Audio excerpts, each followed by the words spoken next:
Et avant de lire la parole de notre Dieu, nous voulons prier pour demander son aide. Encore. Seigneur béni, tu as fait écrire toutes les saintes écritures pour notre instruction.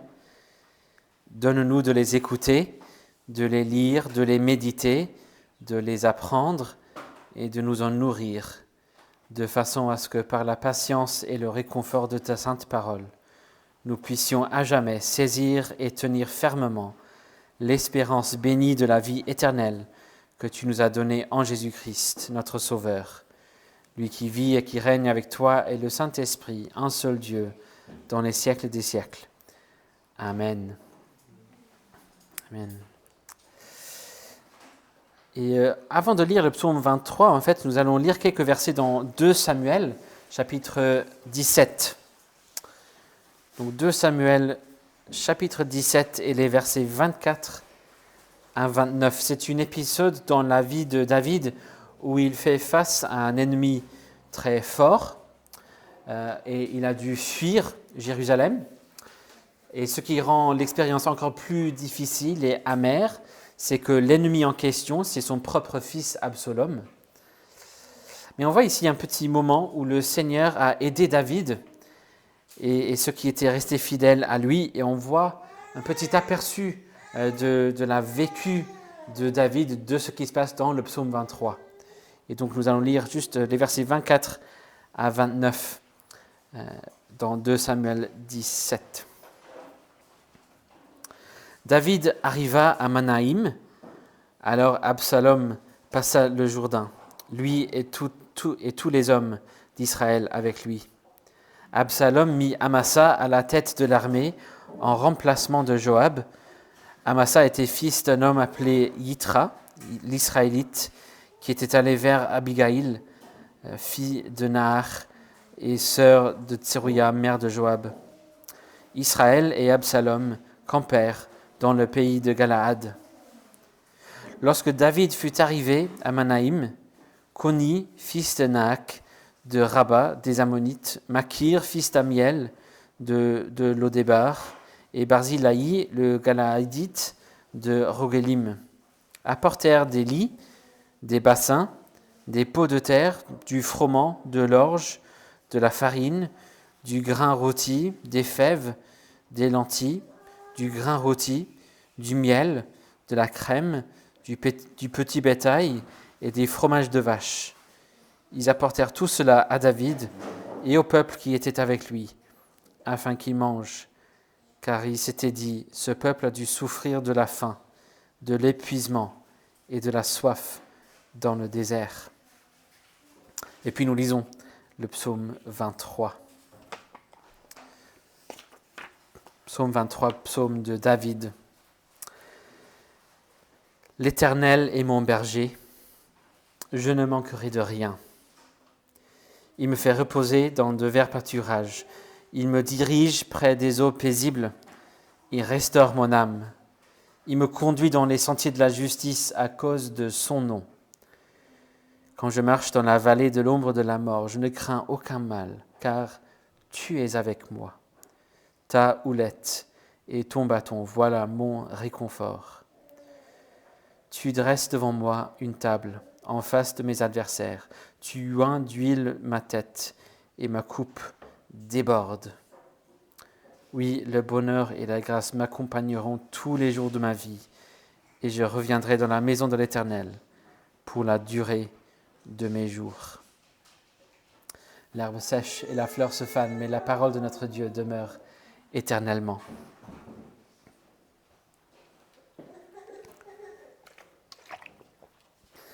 Si vous devez décrire l'attitude de Dieu envers des chrétiens, que diriez-vous ? Si par exemple vous discutiez avec quelqu'un qui était peut-être en train de découvrir la bonne nouvelle de Jésus, comment décririez-vous comment Dieu voit son peuple ? Et si maintenant vous deviez en toute honnêteté décrire ce que vous croyez être son attitude envers vous, en particulier, que diriez-vous ? Très souvent, la première chose qui vient à l'esprit des gens, c'est une mauvaise réponse. Il y a bien sûr ceux qui ne connaissent pas le Seigneur, qui ne se sont pas repentis de leurs péchés, qui pensent que forcément tout va bien. Mais il y a surtout parmi des croyants aussi des gens dont l'instinct serait de voir Dieu comme quelqu'un qui les tolère, qui aime sans doute des chrétiens de façon générale, sans forcément se rendre compte que je figure parmi eux. On présume qu'ils ne m'aiment pas autant que ça. Peut-être de temps en temps, il ne pense pas vraiment à moi, mais il a quelques pensées de moi de temps en temps, mais pas plus que ça. Mais si ce psaume nous a appris quelque chose, c'est qu'il pense à chacun de nous. Il nous surveille sans cesse. Il prend soin de nous constamment. Il est notre berger, un berger qui nous connaît, qui connaît chacun de nous, qui connaît la voix de chacun et qui fait connaître sa voix à nous et qui prend soin de nous. Un berger qui serait prêt à venir nous chercher même si on était le seul à être perdu, comme dans la parabole de Jésus. Il nous guide chaque jour, il pourvoit à nos besoins, il nous pardonne et nous fait revenir à lui, il nous restaure, il nous accompagne, il nous réconforte dans les ténèbres. Il fait plein de choses pour nous. Mais même avec les belles images et les constats vraiment époustouflants que l'on a déjà découverts dans les 4 premiers versets, il pourrait rester un danger. Un danger que l'on lit ce que dit David sous un angle purement pragmatique. C'est-à-dire que l'on se concentre sur ce que Dieu fait pour moi, ce qu'il accomplit pour moi, mais sans plus. Il y a des choses à apprendre là. Il fait plein de choses pour nous, c'est vrai. Il nous aide énormément, il nous sauve. Mais ici au verset 5, il introduit une nouvelle image pour nous aider. On quitte maintenant les images pastorales, l'image du berger, pour retrouver maintenant l'image du banquet. Là, le Seigneur n'est plus présenté comme un berger, mais comme l'hôte d'un festin. Et ce n'est pas bien évidemment que David ait changé d'avis sur l'image à utiliser. Ce sont 2 images qui sont censées s'interpréter mutuellement. L'une nous aide à comprendre l'autre. Si on allait en arrière vers l'image du berger avec un troupeau et on interviewait l'un des moutons dans ce troupeau sur son expérience avec ce berger, chaque mouton dirait « sa façon de prendre soin de moi, on dirait que je suis plutôt un invité à un festin. » Et là, dans l'image du festin, chaque invité dirait « c'est un hôte qui prend soin de chacun de nous. Il est très attentionné et il fait tout ce qu'il faut. » On ressent même qu'il serait prêt à nous donner sa vie. C'est incroyable. Alors, regardons ce qu'il dit au verset 5 pour comprendre comment ce berger prend soin de nous. Il dresse devant moi une table en face de mes adversaires, il oint d'huile ma tête et ma coupe déborde.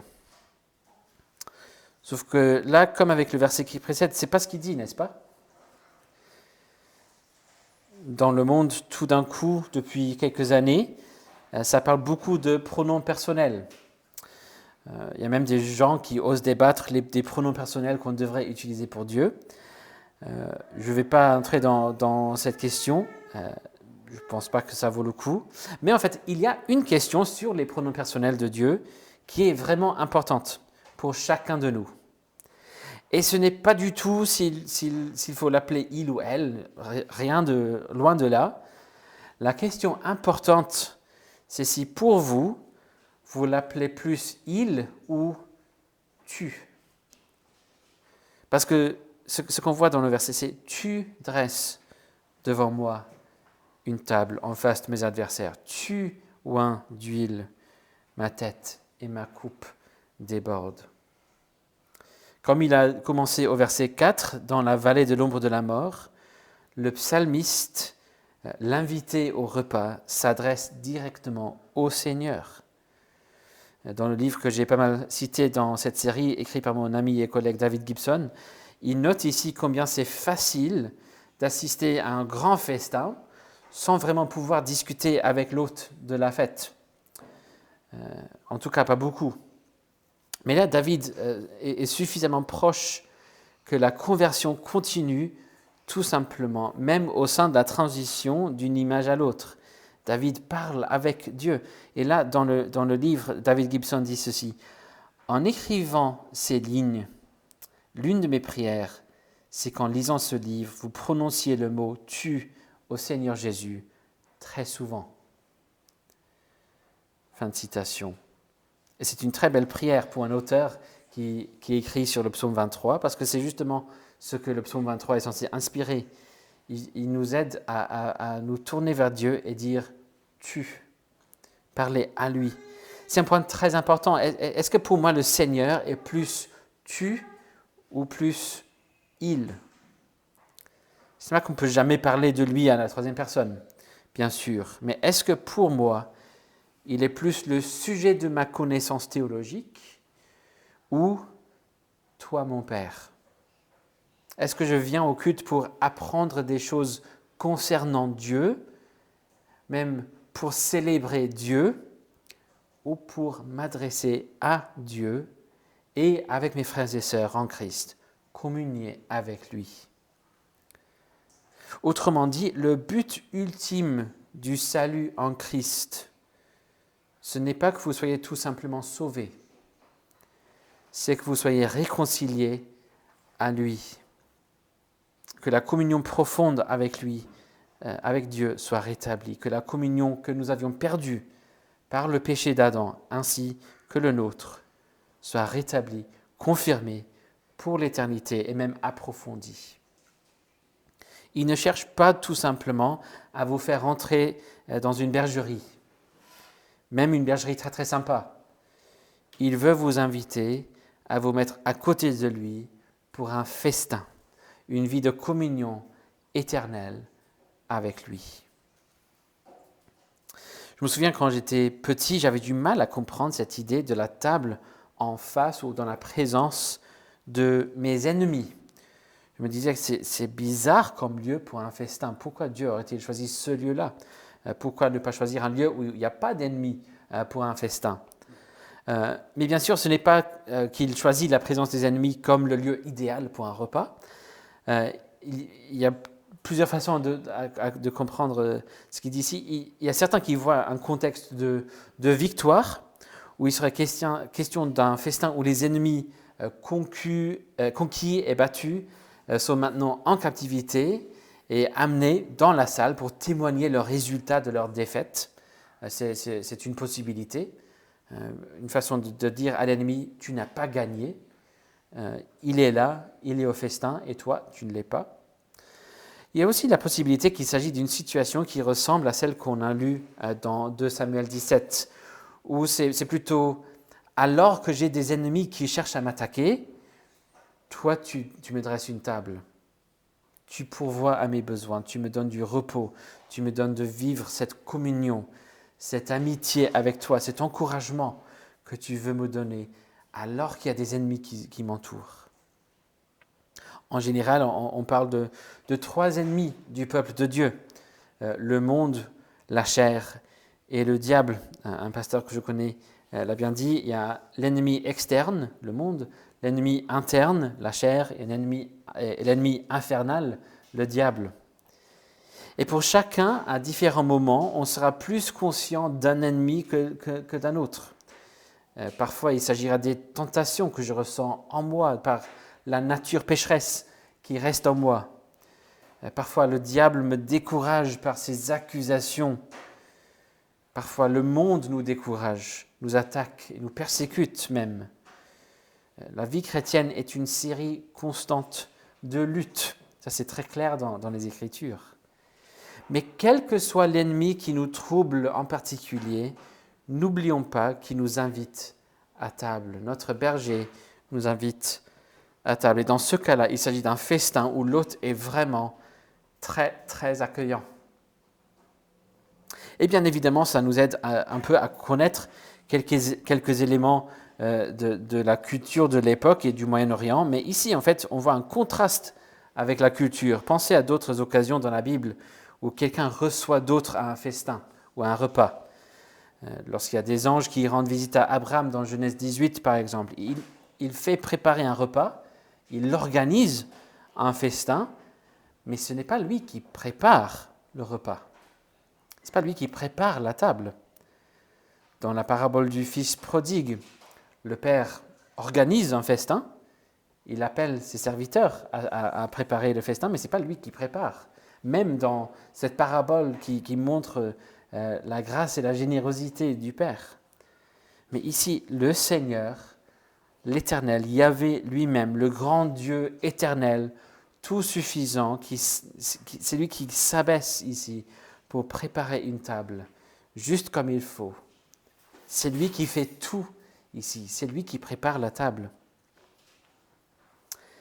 Et puis on voit que son accueil est très généreux et extravagant. Comme un bon hôte de l'époque, il pourvoit de l'huile parfumée pour ses invités, mais ici il pourvoit en abondance. Le mot traduit oint ici veut dire aussi rafraîchir et suggère qu'il ne s'agit pas juste un petit peu, mais il en met en abondance. Ce qui est aussi le cas pour le vin aussi, bien sûr. La coupe déborde, il ne manque jamais de vin à ce festin, la coupe est toujours pleine. C'est un hôte plus que généreux. Il regarde toujours notre coupe pour vérifier qu'elle n'est pas vide.